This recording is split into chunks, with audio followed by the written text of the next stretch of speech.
Hello, my lovely Year 2s. Welcome to English Week 4 Tuesday.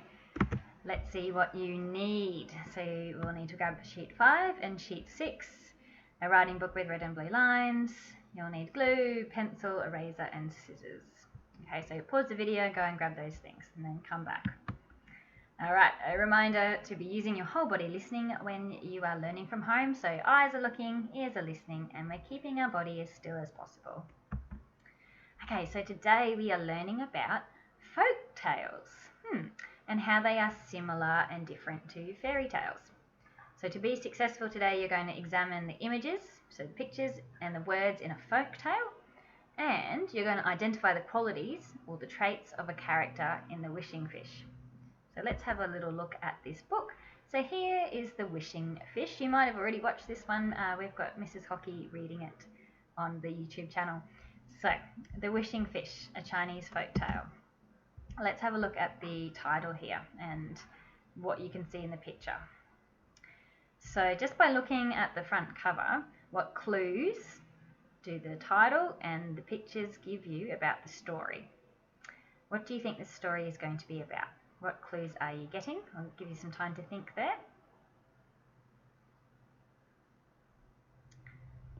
Okay, so maybe you said something like this. So the fish is out of the water. Fish need to be in water, don't they, to survive? So that could be a magical fish. Maybe you could make a wish, and the fish will make it come true because it's called the Wishing Fish. And is that like a fairy tale we've already looked at? What does it remind you of? Maybe it reminds you of Cinderella. Maybe it's like the fairy godmother in Cinderella. So, do you think this story is real or do you think it's imaginary? You're probably going to say it's imaginary because we don't have magical wishing fish around, do we? And who do you think this folk tale is written for? So who do you think the audience is? And why do you think it was written? What do we know about fairy tales and folk tales? Have a little think. Okay, so it looks like it might be written for children, and it's a story that might be teaching you about morals, so teaching you how to act and how to be a good person. Alright, so we're going to watch the video of the story. So we've got the wonderful Mrs. Hockey to read it for us. I'm just going to move my face out of the way. Good morning, Year 1 and Year 2.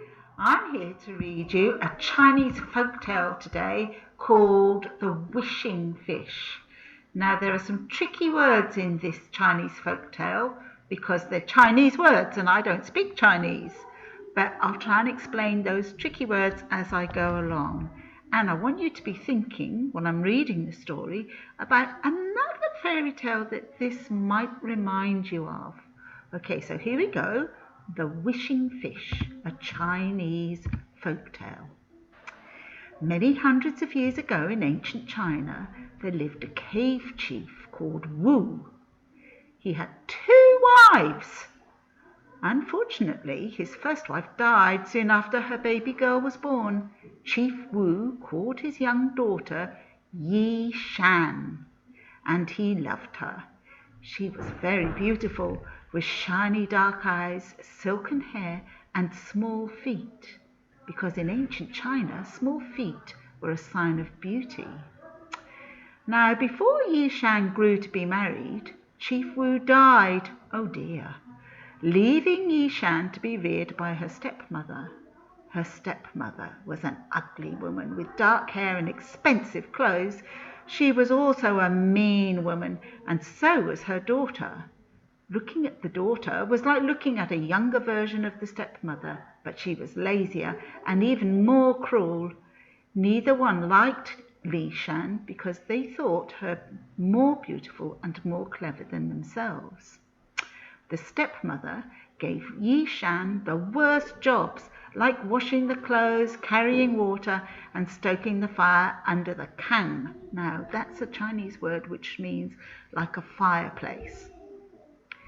And the kang was a sleeping platform where only she and the stepsister slept cozy and warm. Yi Shan obeyed her stepmother.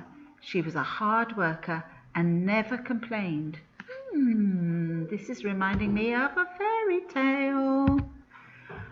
One day, while scrubbing clothes on the rocky edge of a stream, Yi Shang spied a lovely little fish with big golden eyes and shimmering red fins. She loved it so much, she carefully carried it home and put it in a big bowl. Although Yi Shang was given little food from her nasty stepmother, she shared her few grains of rice with the fish. As the fish grew, the bowl became too small, so Yi Shang carried it back and released it into the stream. Each time she brought wash into the stream or came to collect water, the red fish with big golden eyes and shimmering red fins would leap out of the stream onto the bank to greet her. This beautiful fish became Yi Shang's only friend. Yi Shang's stepmother knew about the fish. Angry that Yi Shang had found happiness, she planned to kill the fish. But whenever she went to the stream, the fish would hide in the deepest water. So the cruel stepmother thought of a cunning plan. One evening, while Yi Shang was bathing in her large tub near their cave, she put on her stepdaughter's shabby worn-out coat and crept to the stream. Unaware of the danger, the little fish floated up to the bank to greet the cunning old lady disguised as Yi Shang. Swiftly, the stepmother took her sharp knife and killed the fish. That's terrible. The stepmother carried it back to the cave and cooked it for supper. Then she threw the bones into the scrap heap. Oh dear. When the fish did not appear the next day, Yi Shang was anxious. Then she learned of the fish's death. She could do nothing but weep alone on the rocky bank of the stream. As she sat weeping for her only friend, a gentle old man wearing a rumpled rough coat with silvery messy hair tied in a tight bun flew from the sky and landed by her side. "Do not be sad, child," he said. "I am here to help you. I know where the fish bones are. Go and find them and keep them safe. Your fish friend was magic, and when you are in need, that which you need will be given. But remember, don't be greedy. You will only be given that which you need." That's a bit tricky. Yi Shang recovered the fish bones and hid them in a large old pot near the fire that kept the kang warm. She seldom used the magic bones unless she was hungry or cold. Yi Shang would wait until the snores of her stepmother and sister filled the cave, and then make a wish for food or a warm blanket. While they slept, she would hide her small wishing gifts and the magic fish bones back in the safety of the large old pot. In summer, a cave festival was celebrated, and before long the evening of the cave festival arrived. People came from all around to dance and eat special food in celebration of the harvest. But Yi Shang was ordered to watch the fire while her stepmother and stepsister took their carriage to the festival. That reminds me again of another fairy story. Can you think about what I'm thinking about? Yi Shang longed to go to the celebration. She wished upon the bones for clothes to wear to the festival, and immediately a splendid robe of shimmering red silk embroidered with gold fish appeared beside the fire. For her feet, a pair of golden satin slippers with fish made of rubies appeared, as well as a hair comb of carved jade set with precious pearls. Her father's faithful old horse, Li Na, would carry her safely to the festival. How dazzled Li Shang was by the festival! She saw the tiny swinging coloured lanterns. She tasted the delicious sweet bean cakes.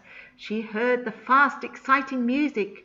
She stood wide-eyed, staring at all the villagers around her, until she found to her horror that she was staring straight into the eyes of her stepsister.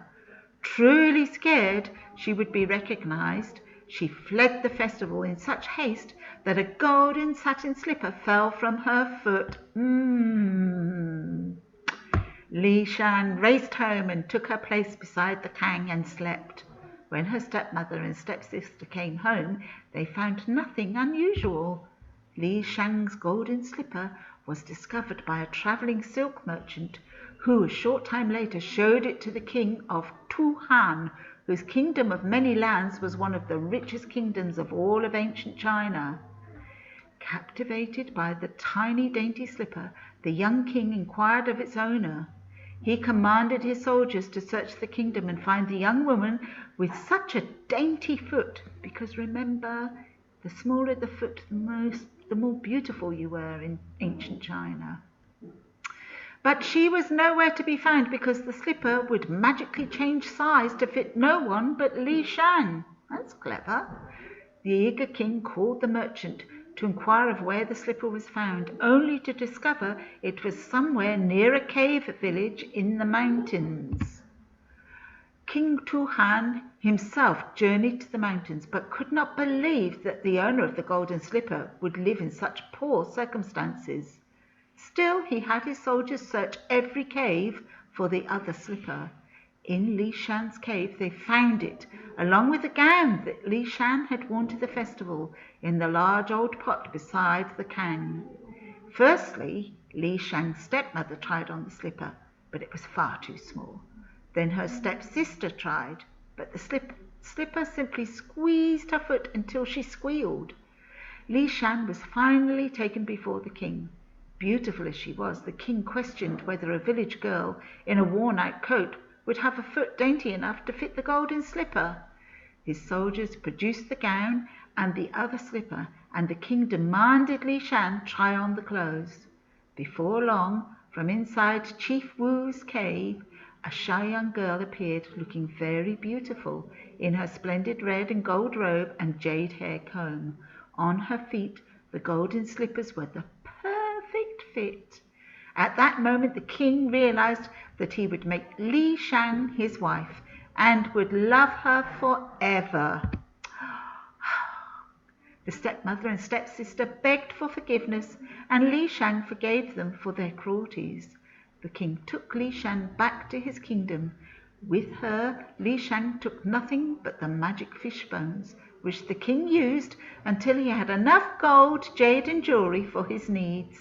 Then he buried the fish bones near the shore, where they were washed away by the tide. They have never been found to this day. Li Shan became queen, and with her king lived happily ever after. What a beautiful story, Year Ones and Year Twos.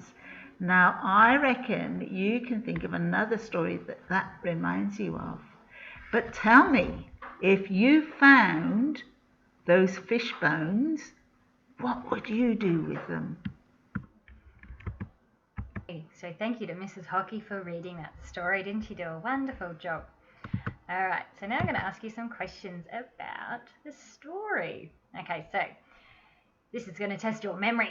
Who are the main characters in the story? Can you name them? There are a few. Think about them.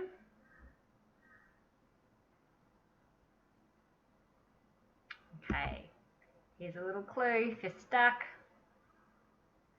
All right, so we had Li Shan, her stepmother, and the wishing fish. We had the magical old man. My face is in the way. I can just move that guy there. And the king.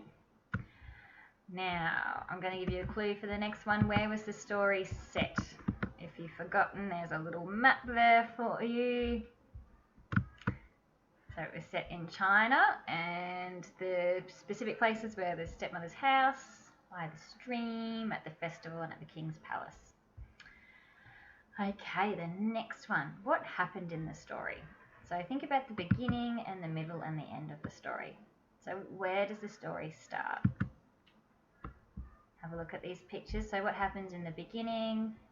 Who does she meet? That's right, the fish, and it becomes her only friend. Then what's the big problem here for Li Shan? Yep, her stepmother kills the fish. Then who comes along? The magical old man, and he tells her that the fish is magical and to go find the bones. Then where does she end up? She goes to the festival. Well done. And what falls off her foot? Their golden satin slipper. That's a good noun group, isn't it? And then at the end, what does she do? She ends up getting married to the king, and they live happily ever after. So we've just done a bit of a summary there. Okay. Now, Mrs. Hockey asked you a couple of times, and I think she gave you some pretty good hints. Do the events in this folktale remind you of another story that you have read before? What's the story that it reminds you of? Is it this one? Cinderella? So it's quite similar, isn't it? So they've both got beautiful young girls. They've got mean stepsisters and sisters and mean stepmothers. Their wishes are granted and they lose a shoe, a slipper, and then they both end up marrying a prince or a king. So they're quite similar, aren't they? Alrighty. So we're looking at images in stories. So images play a really important role in a picture book or a story. So they help you to guess what the words are going to be. They give you clues about the character and how they're thinking, feeling, and behaving. So they give you extra detail. So in The Wishing Fish, the illustrator has drawn Li Shan to look beautiful, so we think she is kind. And the stepmother and her daughter are ugly, so we think they are mean and nasty. So we are going to look at sheet 6 now, and let's break down the words that are on here. So we've got beautiful, sitting quietly, ugly, dainty feet, gentle hugging arms, calm face, screaming mouths, old clothes, pushing and pulling, angry frowning faces. Can you do an angry frowning face? Fancy clothes and big feet. Okay, so these are some qualities of the characters in the story. So we're going to have to match them to the correct character. So what words match the images of Li Shan out of these ones? Well, did she have big feet? So you're going to need to find those ones. So we have, here's Li Shan. So beautiful would match her. She sat quietly. She had dainty feet. And I won't tell you all of them because I'm sure you can figure that out. So what idea about this type of character is this image confirming? Is it confirming that she's a nice person, or is it confirming that she's evil? What do you think? Yeah, so beautiful people are kind. That's what that's confirming. All right, which words match the images of the stepmother and her daughter? So here, look at their faces. Are they angry, frowning faces, or are they calm faces? Okay, so you'd be finding the things like angry, frowning faces, screaming mouths to match them. And if the images of Li Shan were showing that beautiful people are kind, what is this showing? What kind of people do you think they are if they look mean and nasty? So ugly people are mean is what it's supposed to be showing us. So have you seen these types of characters in other stories? What other stories have you seen similar characters in? So we've already sort of touched on this. So we've seen them in Cinderella, and you see them in its similarities in many other fairy tales and folk tales. Okay, my last question. Why do you think the characters have been presented in The Wishing Fish this way? So why have they made the beautiful people the kind people? Why have they made the ugly people mean? What do you think? I'll give you a little bit of time to think. So why have they been presented in that way?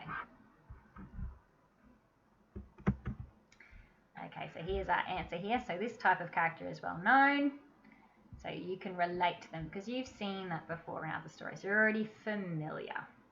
So it's easy to show and send a message to the reader because they are already thinking that the beautiful character should be rewarded in the end and the mean, ugly character should be punished. So you could probably think of lots of movies you've seen, similar fairy tale movies and things where the beautiful person is the kind one and the ugly one is the mean one that doesn't get the happy ending.